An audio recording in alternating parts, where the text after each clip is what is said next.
2장 1절에서 7절 신약성경 90쪽 89쪽에 있는 누가복음 2장 1절에서 7절까지 말씀을 다 함께 말씀을 읽겠습니다. 시작. 그때에 가이사 아구수도가 영을 내려 천하로 다 호적하라 하였으니 이 호적은 구레네와 수리아 총독이 되었을 때에 청한 것이라. 모든 사람이 호적하러 각각 고향으로 돌아가매 요셉도 다윗의 집 족속이므로 갈릴리 나사렛 동네에서 유대를 향하여 베들레헴이라 하는 다윗의 동네로 그 약혼한 마리아와 함께 호적하러 올라가니 마리아가 이미 잉타하였더라. 거기 있을 그때에 해산할 날이 차서 첫 아들을 낳아 강보로 싸서 구유에 누웠으니 이는 영안에 있을 곳이 없음이라. 아멘.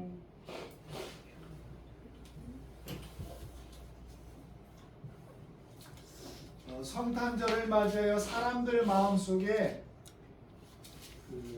성탄절하면 생각나는 것이 무엇이냐 하는 것을 어떤 기독교 펜머스 선교에서 조사를 한 적이 있었습니다. 크리스마스 하면 제일 먼저 떠오르는 것, 우리 김종인 권사님 뭐세요? 제일 먼저 떠오르는 것. 새벽 성동거. 그렇죠. 새벽 성동거 맞습니다. 우리 또 여러분들도 여러 생각들을 하겠는데 그 조사한 내용을 제가 먼저 읽어드리면 산타 할아버지가 떠오른다는 것이 30%로 제일 많았습니다. 그리고 크리스마스 트리, 그리고 선물, 그리고 눈, 그리고 예수님이 떠오른다는 대답은 불과 7.2%에 불과했습니다. 크리스마스는 어떤 날인가 물어보았더니 예수님의 생일이라고 그렇게 대답한 학생은 47.1%였고 나머지 절반 이상은 그냥 선물 받는 날, 노는 날로 그렇게 학생들이 생각을 했습니다.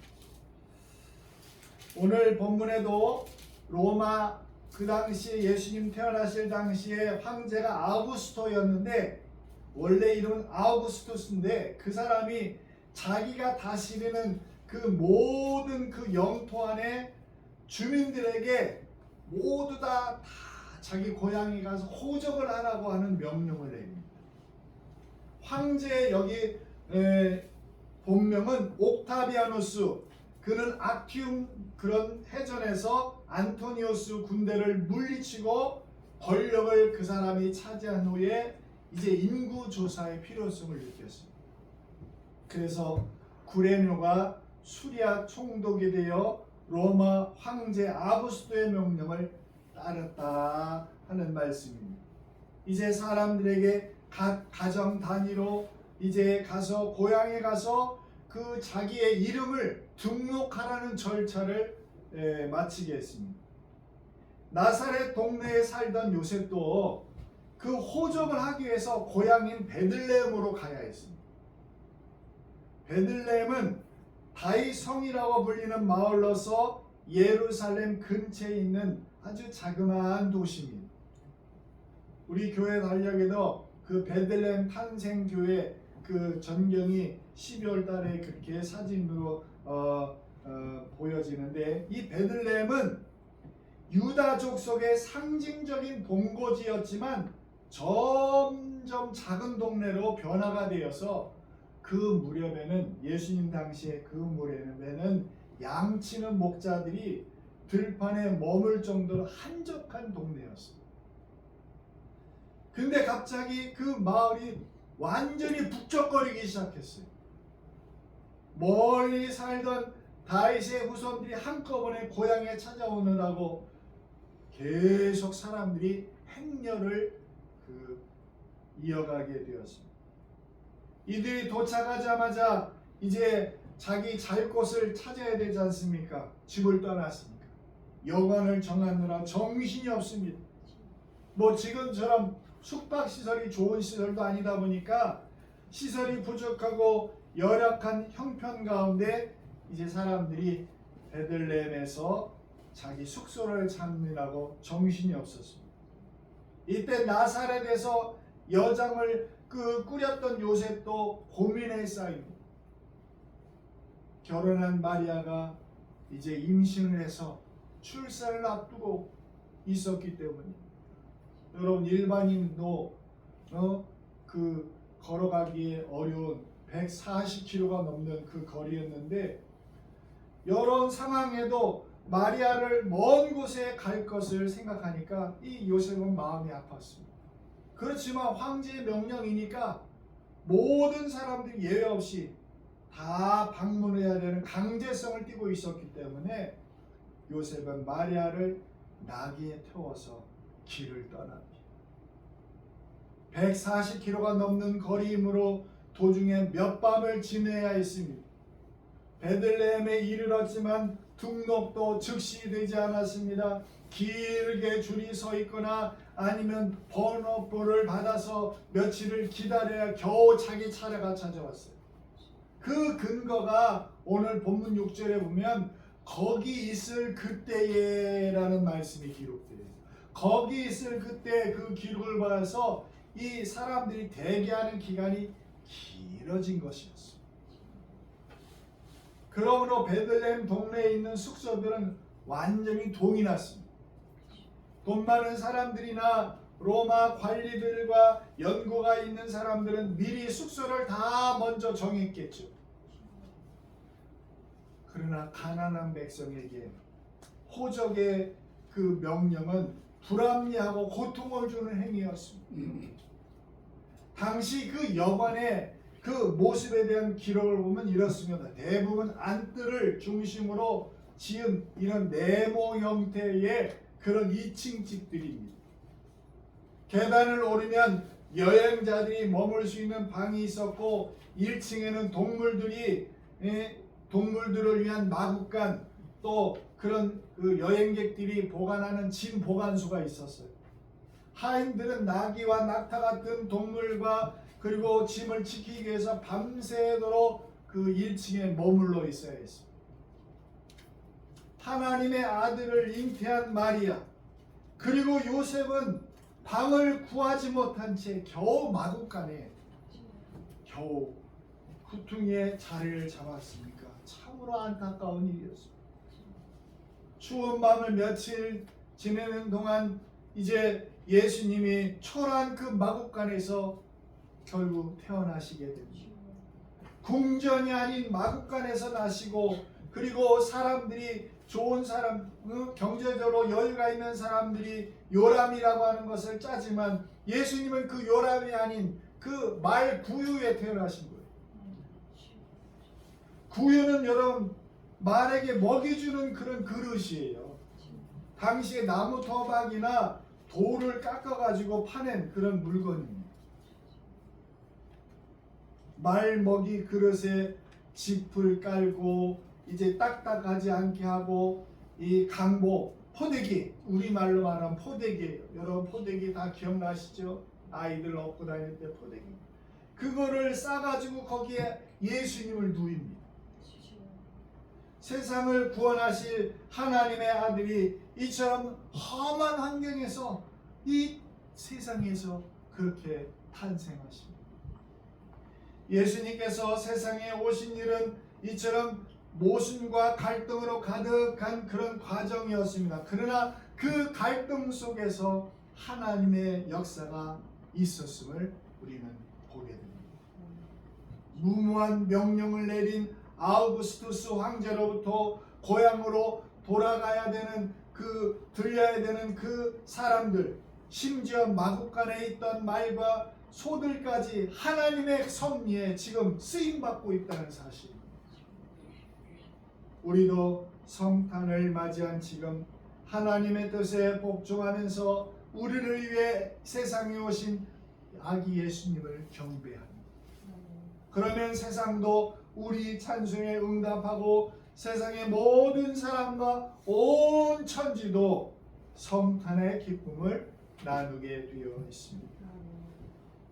한편 추위와 어둠에 내린 그 베들레헴 주변의 들판에서 이제 목자들이 양을 치고 있었습니다. 밤이 되자 들에서 풀을 뜯던 양들이 이제 그 우리 안으로 들어갑니다. 이제 목자들은 찬 바람과 그리고 그 사나운 들짐승들과 그리고 도둑들의 공격을 막아내고 그 양들을 보호해야 했습니다. 잠들지 못하고 양들을 지키는 그들에게 예수 그리스도의 탄생의 소식이 먼저 그들에게 들려집니다. 주의 사자 천사들이 그들에게 임하였습니다. 권력자가 사는 왕궁이 아니라 양들과 함께 있는 그 들판에, 그리고 따뜻하고 안락한 부자의 잔치 자리가 아니라 찬바람 속에서 일하는 목자가 있는 들판에 기쁜 소식이 들립니다. 하나님의 은총은 비록 가난하더라도 자기의 일을 신실하게 수행하는 사람과 그 자리에 하나님은 찾아오십니다. 이것을 설명하면 즉 주님의 자녀가 효심을 다하는 자리에, 일꾼이 자기의 임무를 성실히 행하는 자리에, 군인이 나라를 지키는 자리에, 그리스도인이 예수님의 이름으로 봉사하는 자리에 천사들은 지금도 찾아옵니다.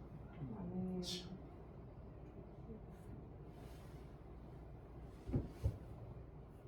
목자들은 천사가 오는 것을 알지 못했습니다. 기대하지도 않았습니다.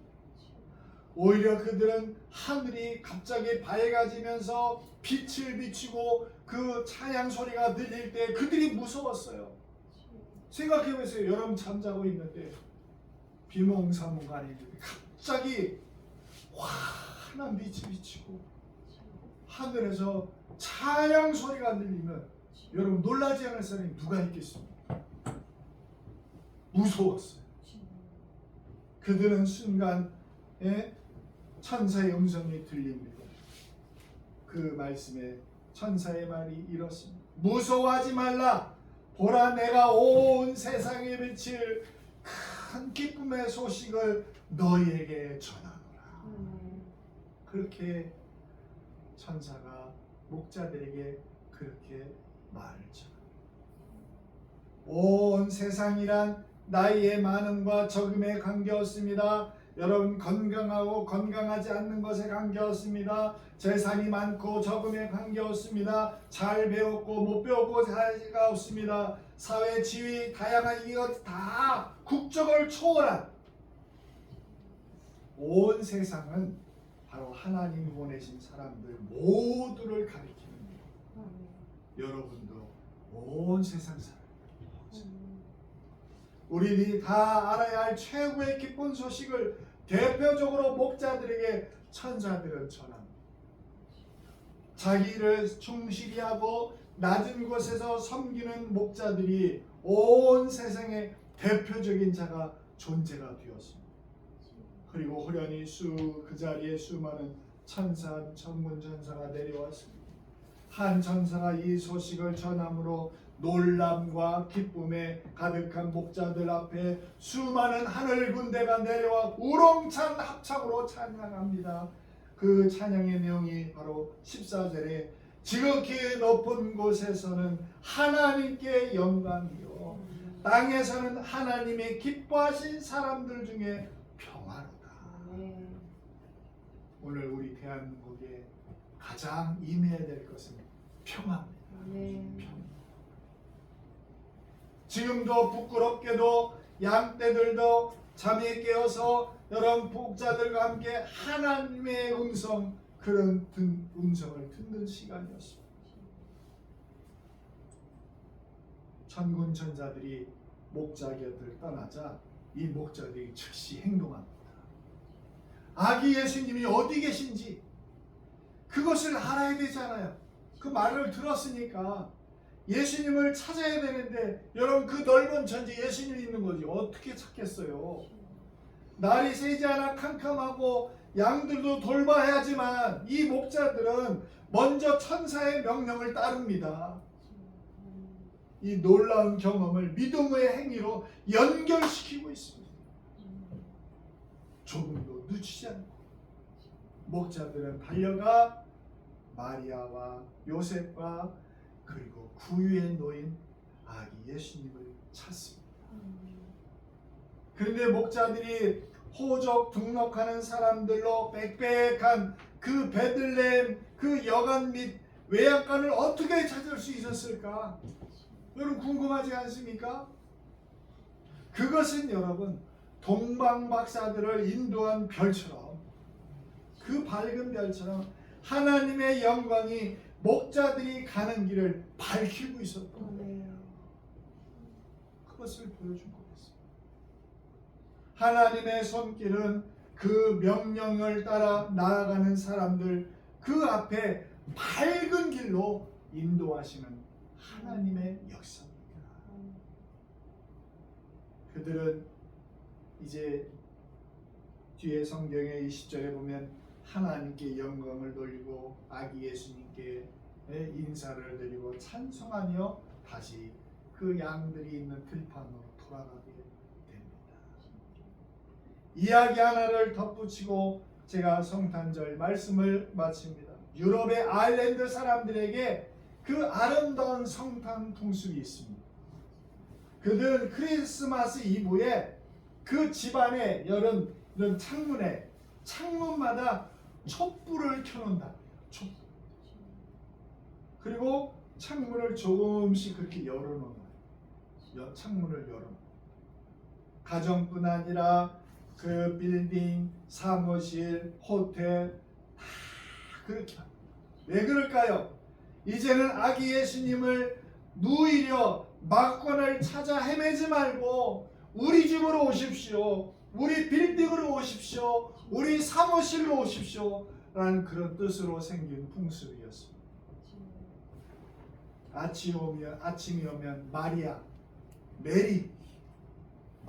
메리라는 말이 이 마리아라는 말인데 그 이름을 가진 어린 여인 소녀가 촛불을 다시 킵니다. 그들도 목자처럼 주님을 찬송하고 마음의 창문에 촛불을 밝히고 성탄의 기쁨을 세상에 전하게 됩니다. 어느 나라 왕이 어느 날 이제 백성들을 살펴보기 위하여 누추한 평민의 복장으로 어느 마을에 들어갔습니다. 동네 사람들이 그가 왕인지 누가 알겠어요?